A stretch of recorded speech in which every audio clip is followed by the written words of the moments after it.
Italy, Gab. He also did say that a move to North America would potentially take Insigne off the radar for the Italian national team if he's to go to MLS. Is there some truth in that? I strongly disagree with him there. I think he's reflecting his own experience. The reality is Giovinco and Insigne, Insigne is in a different place to where Giovinco was when he moved to MLS. Insigne is an established player at a big Italian club, has been for a long time. He's been a big part of the Italian national team, the Italian national side that won something very recently, the Euros just in July. I certainly haven't forgotten. And assuming they make the World Cup, and obviously, they still have playoffs to get through to be able to get to the World Cup, he's going to be fresh on Mancini's mind. I think Mancini's view is also different from that of some of the previous Italy bosses and the way they viewed MLS. So no, I don't think it would hurt Insigne at all, certainly not as far as this World Cup cycle is concerned, assuming Italy make it, of course. In fact, it might actually help him because, given when the MLS season ends, depending if they make the playoffs or not, he might actually be more rested and fresher for the World Cup. Again, third time I'll put the caveat in there, assuming Italy qualify, because I take nothing for granted. Okay, last accuracy check with you then.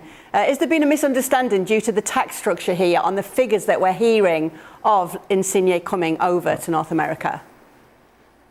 For me, this part is absolutely hilarious. Yes, there has been a misunderstanding, and it's the same misunderstanding that we had with Giovinco when Giovinco moved.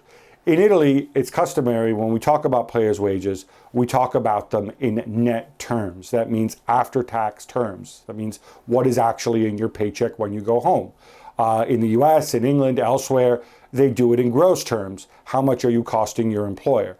Now, those figures that are out there for what Insigne was being offered, they were between 9 and 11 million, which is more than what he earns now, certainly more than what Napoli are offering him. But it's 9 to 11 million gross, not net.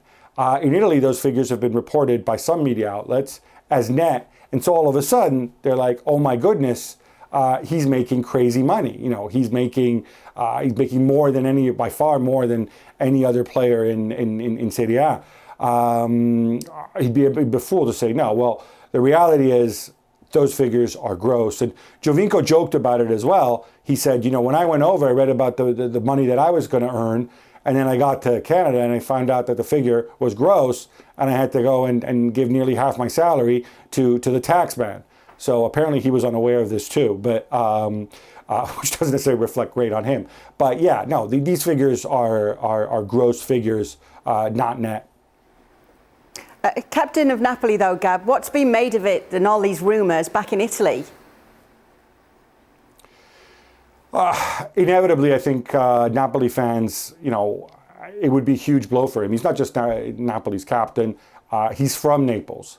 He's from Naples. He left to form himself as a footballer. He came back. He has a bond with the city, and it means more to him. There have been a portion of the Napoli supporters have called him a mercenary and have really had a go at him. I personally think, from the club's perspective, they've taken a hard line with him on his renewal because they also look around and they say, okay, well, we got to get this squad younger, maybe cut some wages. We have Osimhen, we have Lozano. These guys are going to be our future more so than players like Dries Mertens or Insigne. So if he wants to stay, it's going to be on our terms. That's the attitude they took. But obviously, from the perspective of some of the fans, all they see is, the guy who loves the club, the guy who's from there, the guy who's from Naples, all of a sudden considering a mega offer halfway across the ocean. Yeah, they're not taking it well at all. Well, thank you very much for watching ESPN on YouTube. For more sports highlights and analysis, be sure to download the ESPN app. And for live streaming, premium content, and let's not forget as well, ESPN FC 7 days a week. Subscribe to ESPN Plus.